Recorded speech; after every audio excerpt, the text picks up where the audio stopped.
Brahman text. Matha parataram nanyat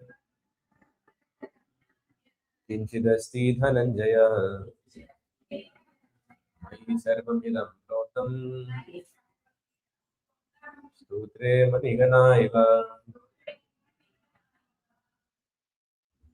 Matha, beyond me, parataram, superior, na, not, anyat kinchit, anything else, asti, there is, dhananjaya, conqueror of wealth, mayi, in me, sarvam, all that be, idam, which we see, protam,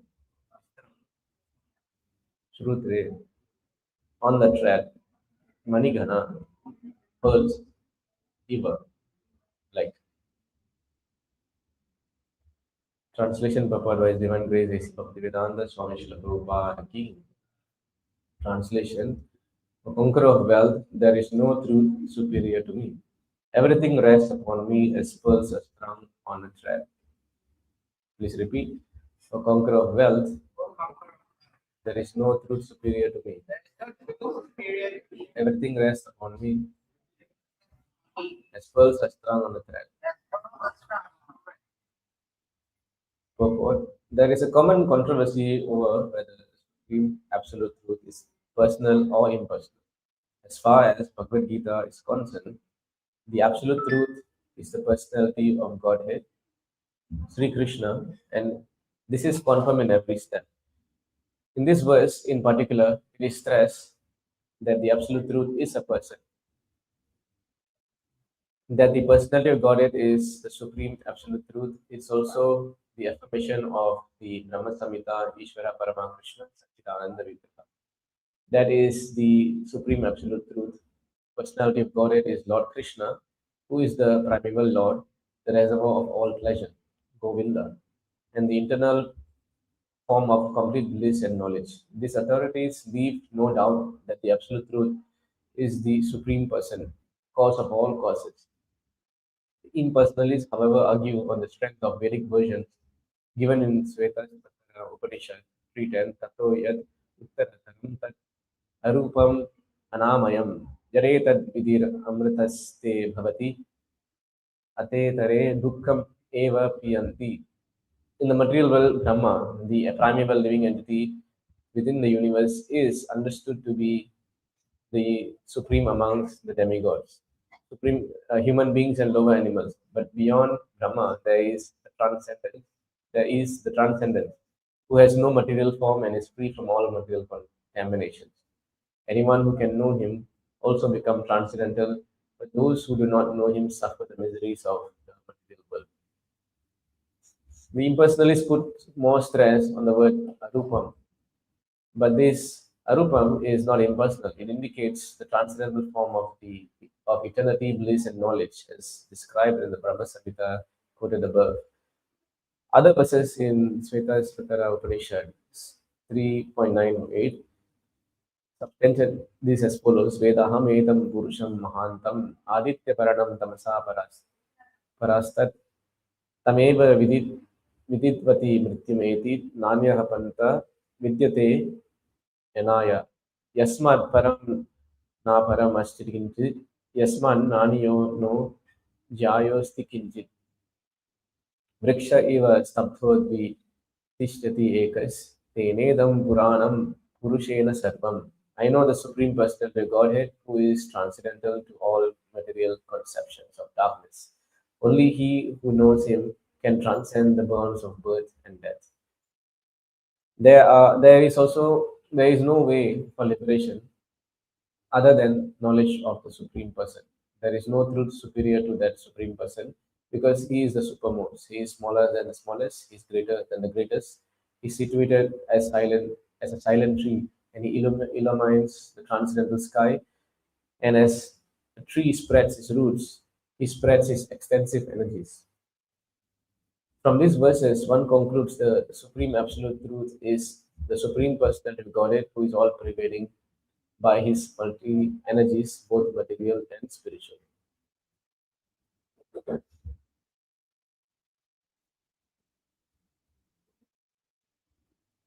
So,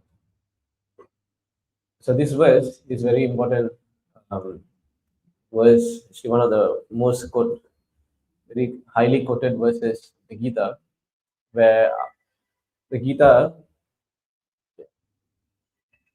Krishna is speaking to Arjuna in the battlefield, as we know, and from the Gita, he's establishing himself, his identity, as the supreme personality of Godhead, right?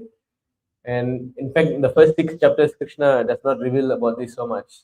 And then come to the 7th chapter, he starts describing about himself, his personality. So, if you see the word, it says, Mataha Parataram Nanyat Kinchit Asti Dhananjaya. Krishna makes a very bold statement here. He says, beyond me, Parataram, there is nothing superior beyond me. Na Anyat, there's nothing beyond me. I am the absolute truth. And he also uses this word called Kinchit. He could have just ended the sentence saying, Mata Parataram Nanyat. So why did he say Kinchit? Because even anything else that you can compare, there's nothing else that can be compared to my position as the absolute truth. So when the Hare Krishna devotees declare that supreme personality of Godhead is Krishna, then many people label us as, we are all Abrahamic fanatics.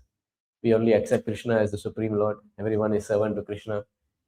But then again, this is spoken by the Lord Himself, right? So this is ever going on accusation on the devotees of the Lord, because this is not our statement.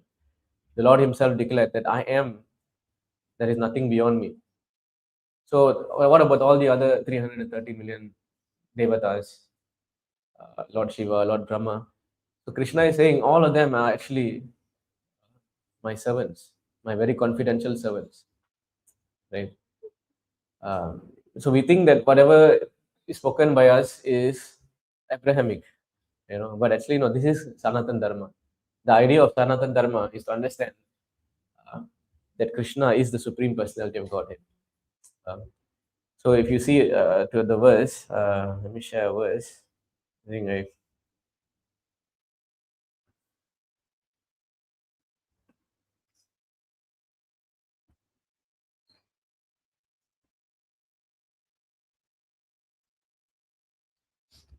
in this verse, the Prabhupada quotes from the Mahabharata.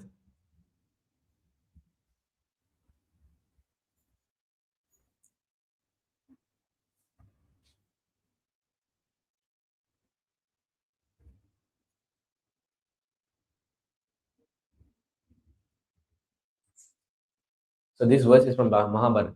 Ye cha vido vipra ye chadyat ma vidho jana te vadanti mahatmana krishnam dharmam sanatanam. So this is very important. Krishnam dharmam sanatanam. What is Sanatan Dharma actually? Everybody is speaking this word now, no? Sanatan Dharma, Hinduism. But what exactly is the meaning of Sanatan Dharma? So the meaning is, the purport is that one who has studied the Vedas perfectly, who is a perfect Vipra, one who has studied all the Vedas properly, and who is a perfect Vipra means Brahmana. Brahmana means somebody who is meant to know who is Brahman. Brahma Jana iti Brahmana. Right? So one who knows this, has studied the Vedas, or the knower of the Vedas, who knows what is spiritual life, actually speaks about Krishna, the supreme person, as one's Sanatan Dharma. So after going through all the Vedic literatures, right, one comes to an understanding that Sanatan Dharma means what? Dharma means something which cannot be, which is our natural constitutional position. For example, Prabhupada gave a very nice analogy. The dharma of fire is heat and light, right? The dharma of water is liquid. The dharma of sugar is sweet. So similarly, what is the eternal Sanatan Dharma of the Jivatma, which is us? That eternal Sanatan Dharma of the Jivatma is to be in service. And the service of who? Right? Krishna. And you may think, okay, if I serve Krishna, then what happens to all the other devatas? they are automatically also served. Because Krishna is the root of everyone. So when we say Sanatana Dharma, Sanatana means eternal. The eternal occupational duty of the Jivatma is to engage in the loving devotional service, bhakti, to the Supreme Lord Krishna. That is Sanatana Dharma.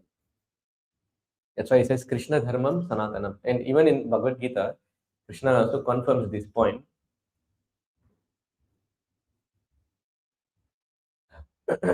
So he says here, Sarvasya chaham hridi sannivisto mata smriti jnanam apohanam cha vedeshta sarver aham eva vedhyo vedanta krit vedavid eva chaham. Krishna says, I am seated in everyone's heart, and from me comes remembrance, knowledge, and forgetfulness. So he establishes, I am the one sitting in the heart. I am the Paramatma. Right? If everyone is God, then who is the one sitting in the heart? There's only one person. That is Vishnu, Paramatma. Then he says, Mata Smriti Jnanama Vedesha Sarver Aham Eva Vedyo. By all Vedas, I am to be known. So this is Sanatan Dharma. The goal of Vedas is actually to know Supreme Personality of Godhead Krishna. And also Lord Brahma confirms this point. What is that? Verse 2 he studied the Vedas. 2 correct. Bhagavan Brahma Karshena Tri Anvikshya Manisaya Tadatya Vasyatat Kutosto Ratir Atma Yato Bhavet. Lord Brahma, so he says, the great personality Brahma, with great attention and concentration of the mind, studied the Vedas 3 times, and after scrutinizingly examining them, he ascertained that attraction for the Supreme Personality of Godhead, Sri Krishna, is the highest perfection of religion. So the highest Dharma, Sanatan Dharma, as confirmed by Brahma. I mean, who here can be as great as Lord Brahma? Tell me. Brahma is the greatest Jivatma in this material universe. He created everything. Right? He was the first person. And that person, Brahma, heard the Vedas. So Vedas are actually Vedo Narayana Sakshat. From the breath of Narayana comes the Vedas. Right? And Brahma actually studied these Vedas.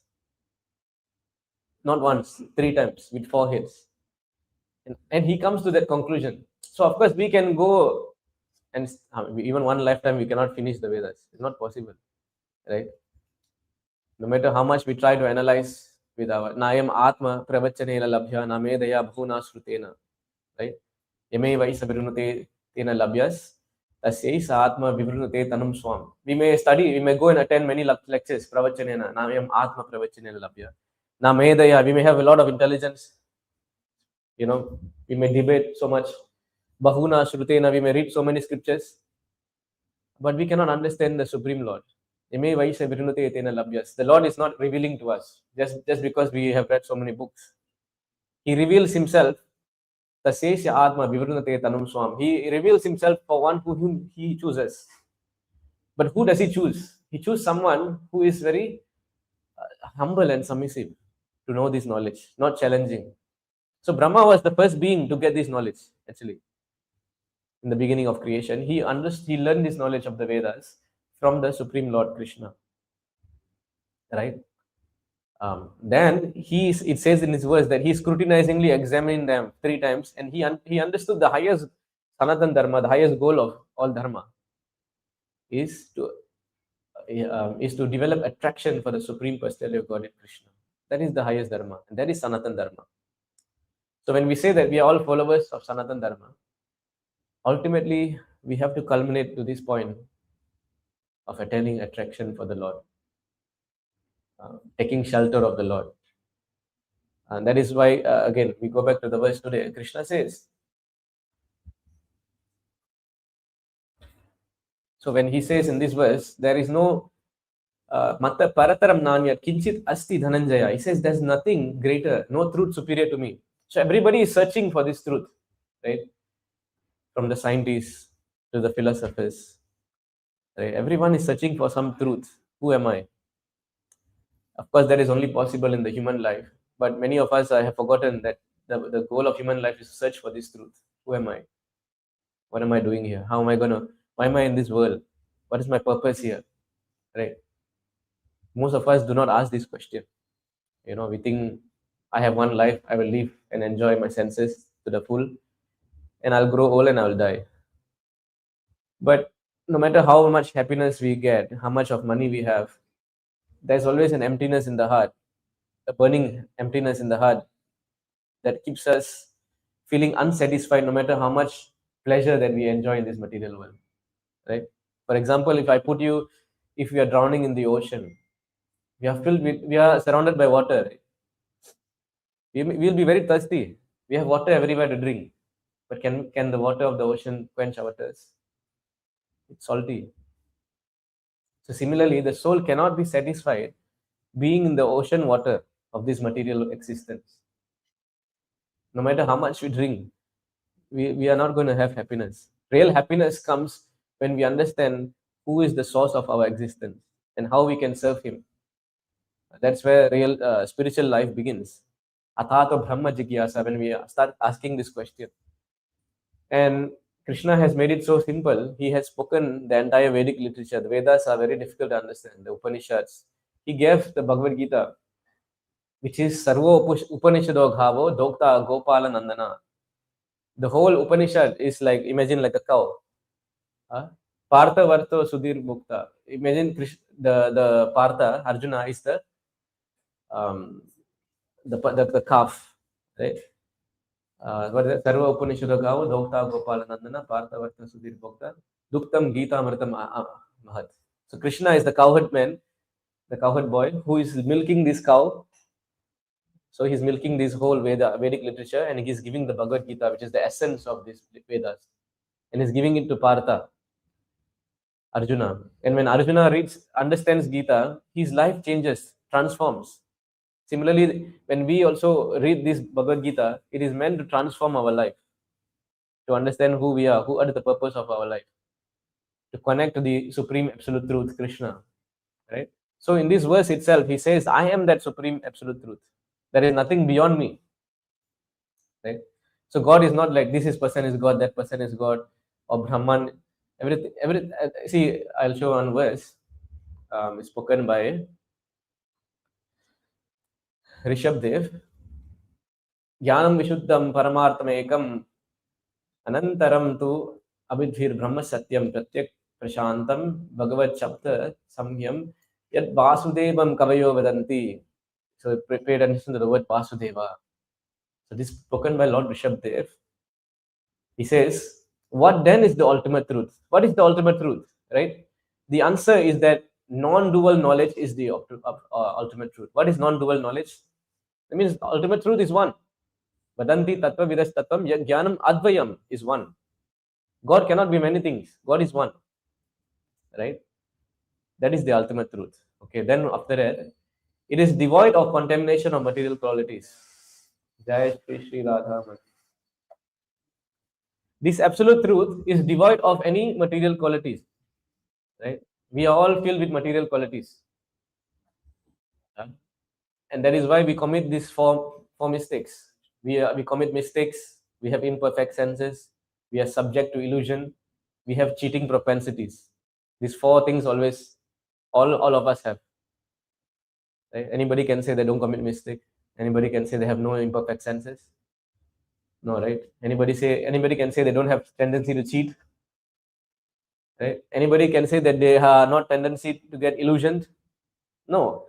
So these material qualities are covering all of us, but the supreme absolute truth is devoid of these material qualities, right? Okay, then it gives us liberation. The supreme absolute truth can liberate us. By knowing this knowledge, one gets liberated. Yes, by knowing Ajobi san avyayatma. What is that? Sorry. Janma karma chame devyam evam yo veti tattva. Tattva deham punarjanma naiti mameti swarjuna. Krishna says, if you know my activities, my pastimes, if you know who I am, then you get liberated. Right? So all of us are bounded in the jail. We are all having handcuff. We cannot uncuff ourselves.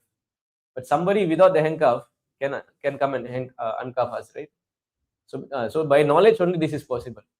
By knowing the knowledge of that absolute truth, you become unbounded from this material suffering. Okay. So we heard one thing: he has no material qualities. Doesn't mean he has no qualities. He has full spiritual qualities. He can give us liberation, and it is one without a second, all pervading. He's all over, sarva vyapi. He's everywhere, and beyond imagination. You cannot capture him with your mind. Pantastu kodi sadavatsara sampragamyo vayo ratapi manaso muni pungavanam. If you can capture the absolute truth with your mind, then he's limited, right? So he's unlimited. He cannot be perceived by the mind, by the senses. So then he goes on to say, the first realization of that knowledge is Brahman. When you understand him in the first stage, he's all pervading. God is everywhere. Like the sunlight is everywhere, right? That is called Brahman.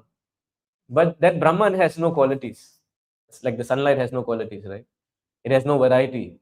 It has no enjoyment. It's all pervasive. So one understanding of God is sunlight, like the sunlight.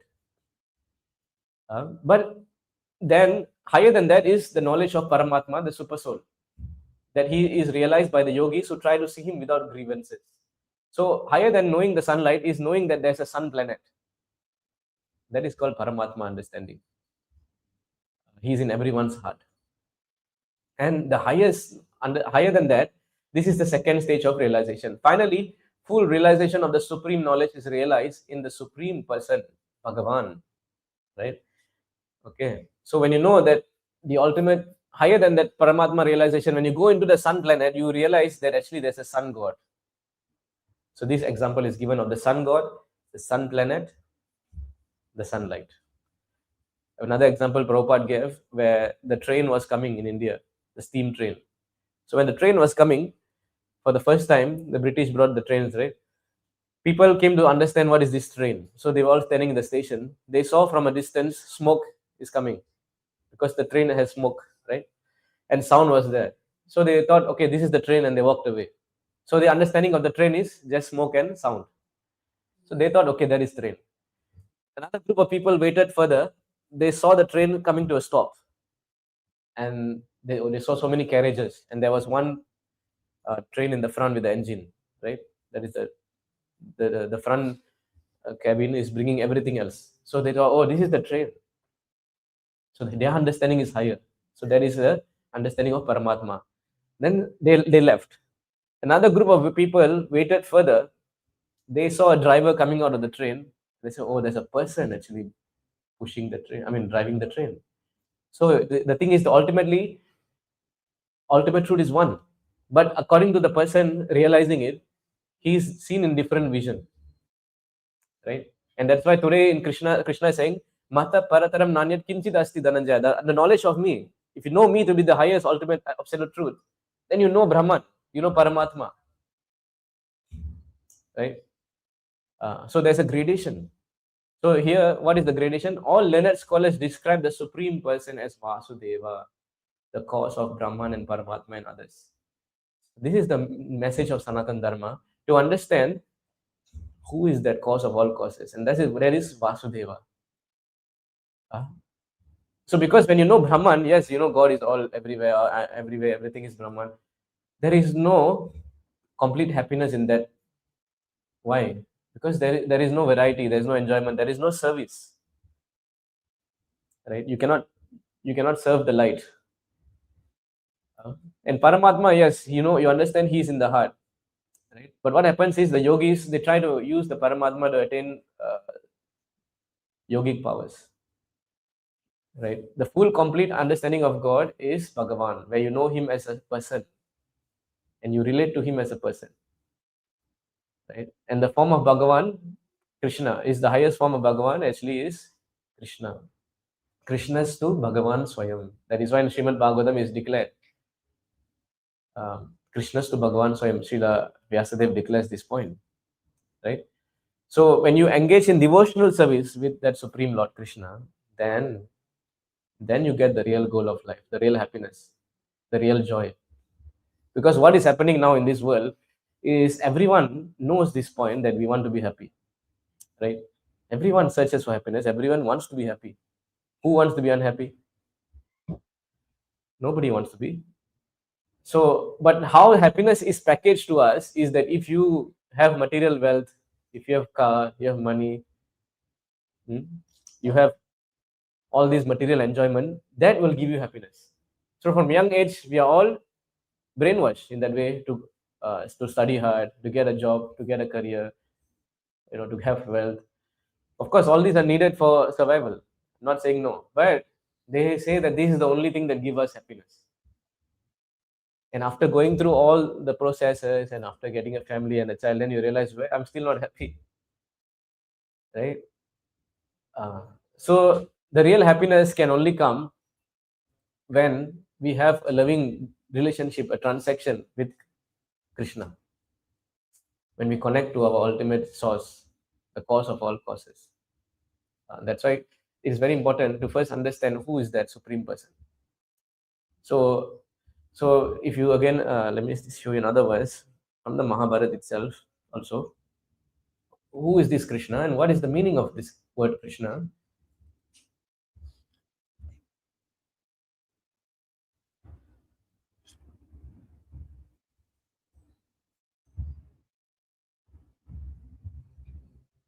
Ishirбhuvaचक sabdo nascha nivriti vachaka tayorakyam param brahma Krishna iti abhidhiyate.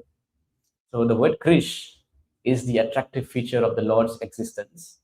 Ishibhuvachaka sabda. And na means spiritual pleasure. When the verb Krish is added to the affix na, it becomes Krishna, which indicates the absolute truth. So today we were talking about who is the absolute truth. Krishna says, I am the absolute truth. His name also defines that, because Krish means his attractive feature. Everyone is looking to be attracted, right? You know what are the 6 qualities that attracts? Do you know what are the 6 qualities? There are 6 qualities. Of course, there's unlimited qualities, but there are 6 main qualities which attracts everyone. Okay. Aishwaryasya, Shamagrasya, Virasya, Yashasya, Jnana Vairagyayoshchaiva Shannam Bhaga Iti Gana. So there are 6 main qualities which attracts everyone. What is that? Aishwarya means wealth. Somebody who's wealthy is becoming very attractive. Nowadays, we see a lot of wealthy billionaires ruining the world, with the Epstein files. We saw what kind of behavior they have. But at one point of time, everybody was glorifying their wealth, right? But they misuse that wealth, right? So somebody who's wealthy becomes attractive. Virasya means strength. Somebody who has a lot of strength become a simple thing. I tell you, just go to YouTube. You go and see the highest viewed videos. It will have these 6 qualities. You may know somebody called Anatoly on YouTube. He's only 75 kilos, but he can carry more than 300 kilos. He has millions of followers, millions of views, because he has the strength. So that attracts. Then knowledge, somebody who's very knowledgeable. You see some YouTube pages which teach a lot of knowledge, like Veritasium and all, science, a lot of followers, right? Then fame. The celebrities are very famous.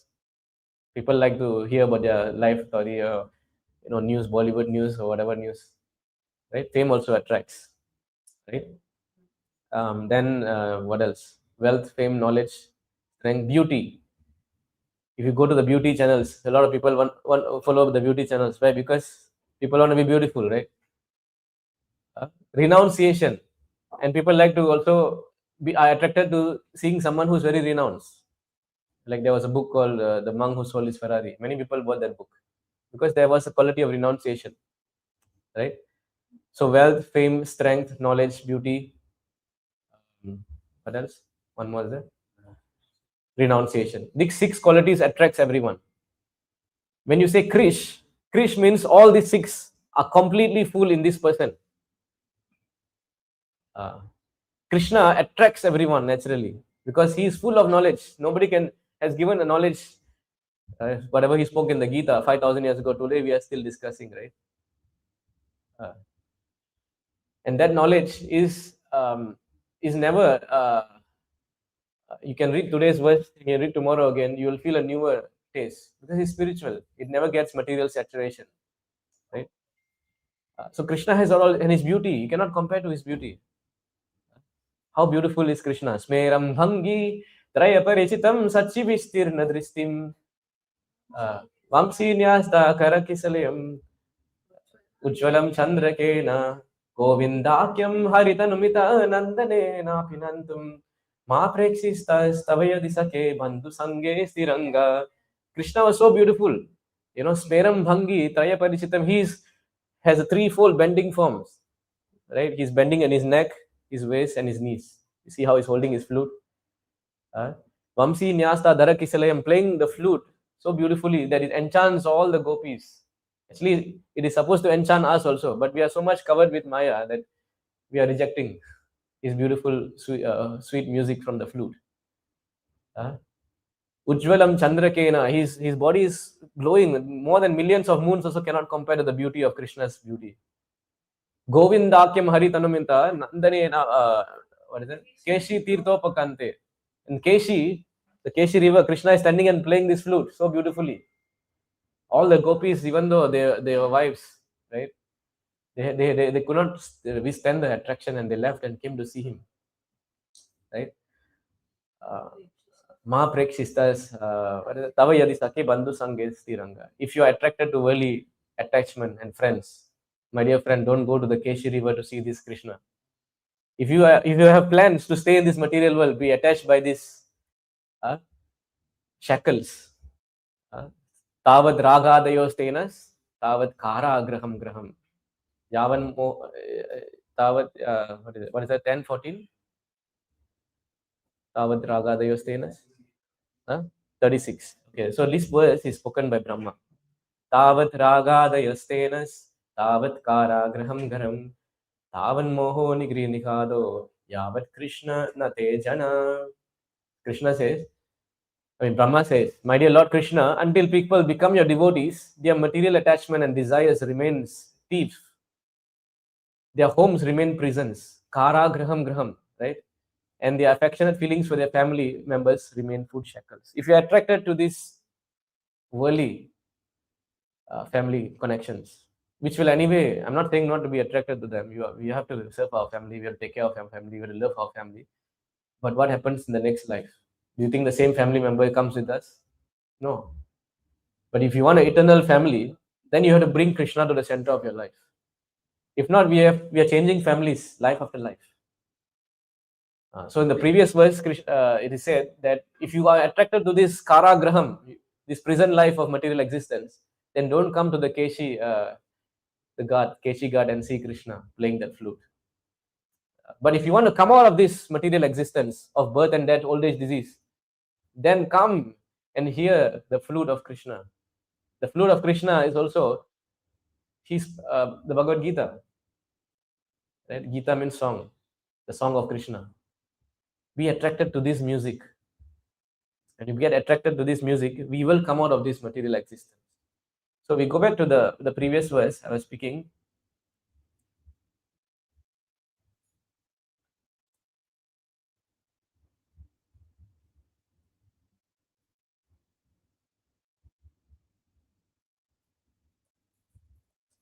So Krishna, the Krish represents the attraction of attractive qualities.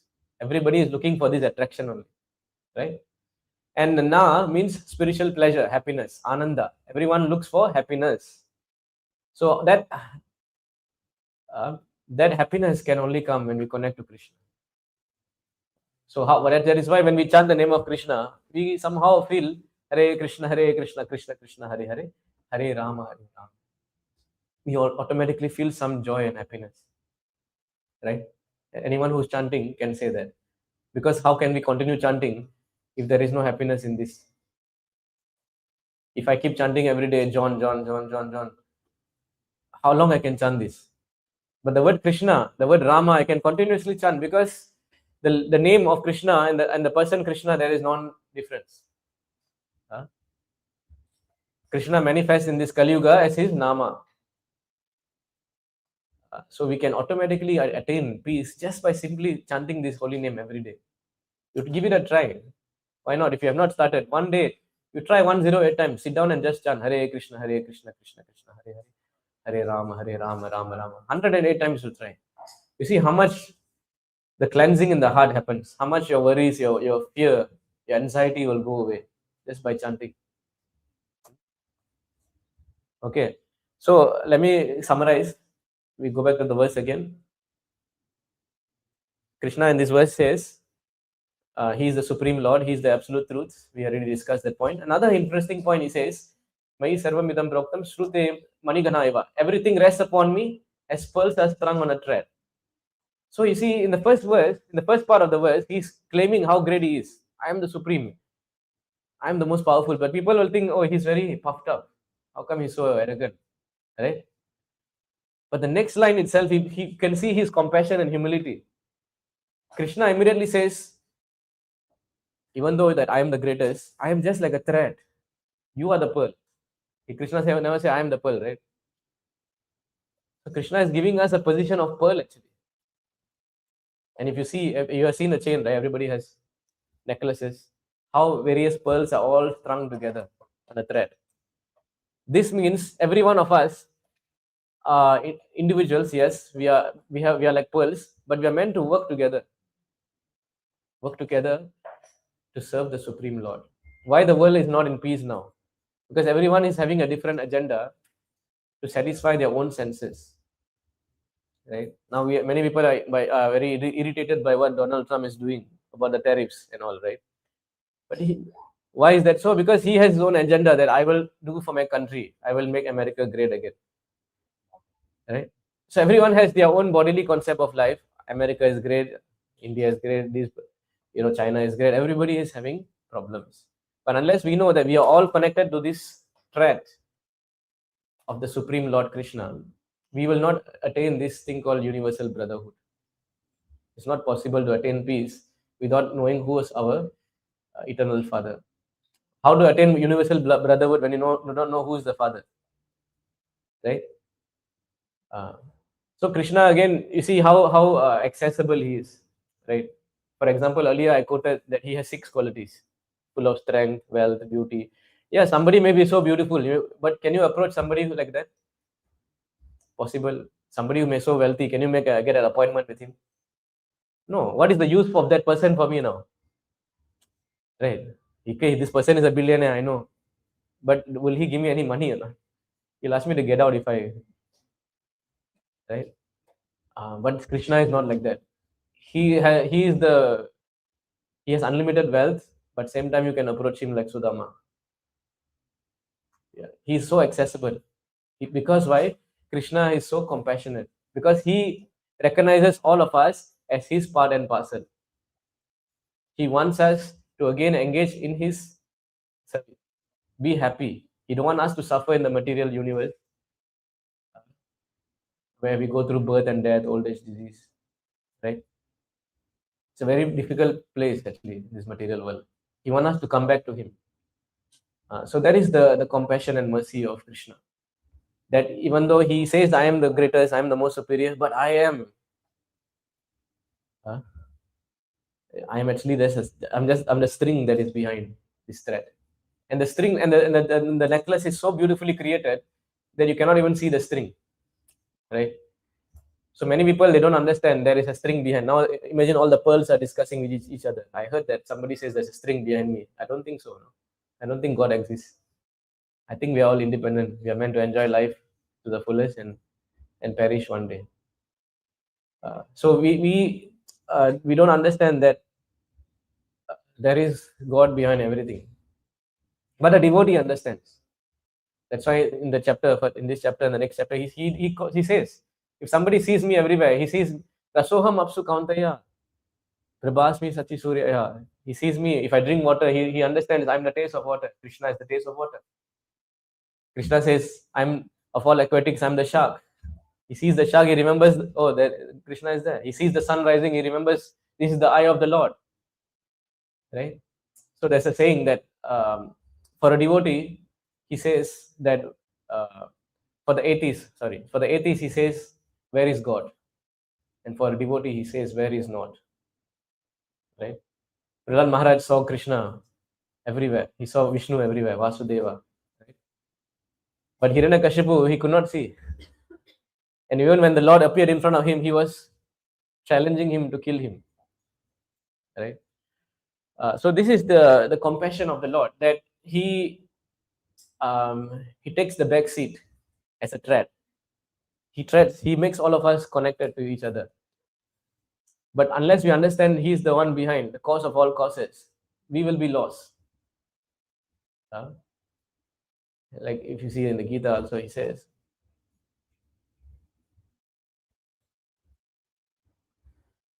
Machita sarva durgani mat prasada tarishyasi ata chetvam ahankaram na shroshasi vinakshasi. He says, if you become conscious of me, you will pass over all obstacles of conditioned life by my grace. If, however, you do not work in such consciousness, but act through false ego, not hearing me, you will be lost. So if we don't hear Krishna, we will be covered by false ego. We will think, I am the one. Everything is me. Me. Then you will commit so many sinful actions. Then you will get sinful reactions. Why we have bad karma? Because we commit sinful actions. But how to not commit bad karma? We have to come to the what Krishna is saying in the scriptures. The scriptures define what not to do, what to do, right? Then when you don't act, so Krishna says, Mat chitta, what you should do? Chitta means your consciousness. Sarva. You just give your consciousness to me. You dedicate your consciousness to me. You chant my name. Then you will come out of this false ego. If you see another verse, this is spoken by Swayambhu Manu to Dhruva Maharaj. He says, Bhakti Muhu Pravahatam Tvayi Me Prasango. So he says here, Dhruva, or unlimited.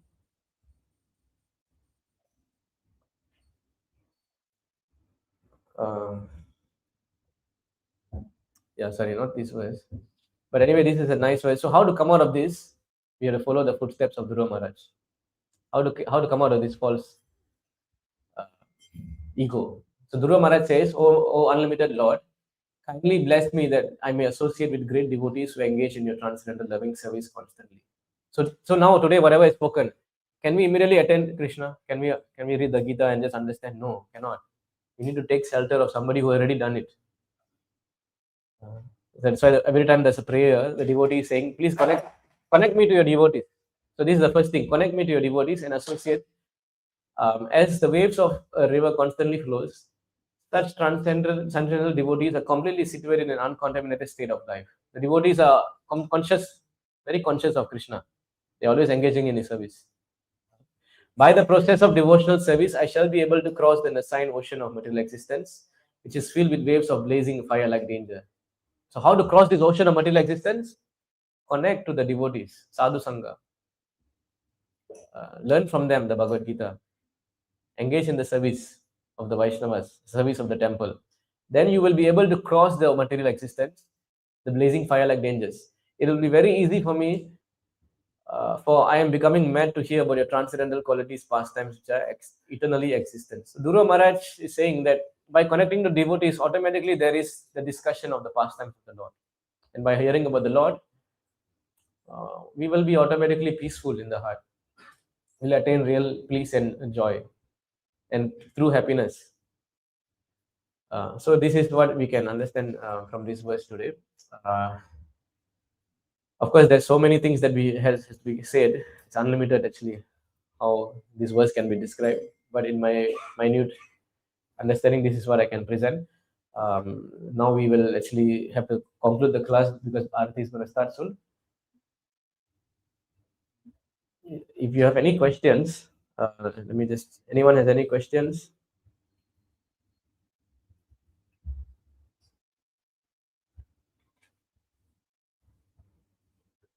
Okay, there's no questions. If any questions also you can ask later, the fifth floor while Prashadam is being served. I also encourage you, please take the chanting beat and start chanting. Revive your Sanatan Dharma. We will stop here. Jai Grandaraj Srimad Bhagavad Gita ki. Jai Shri Prabhupada.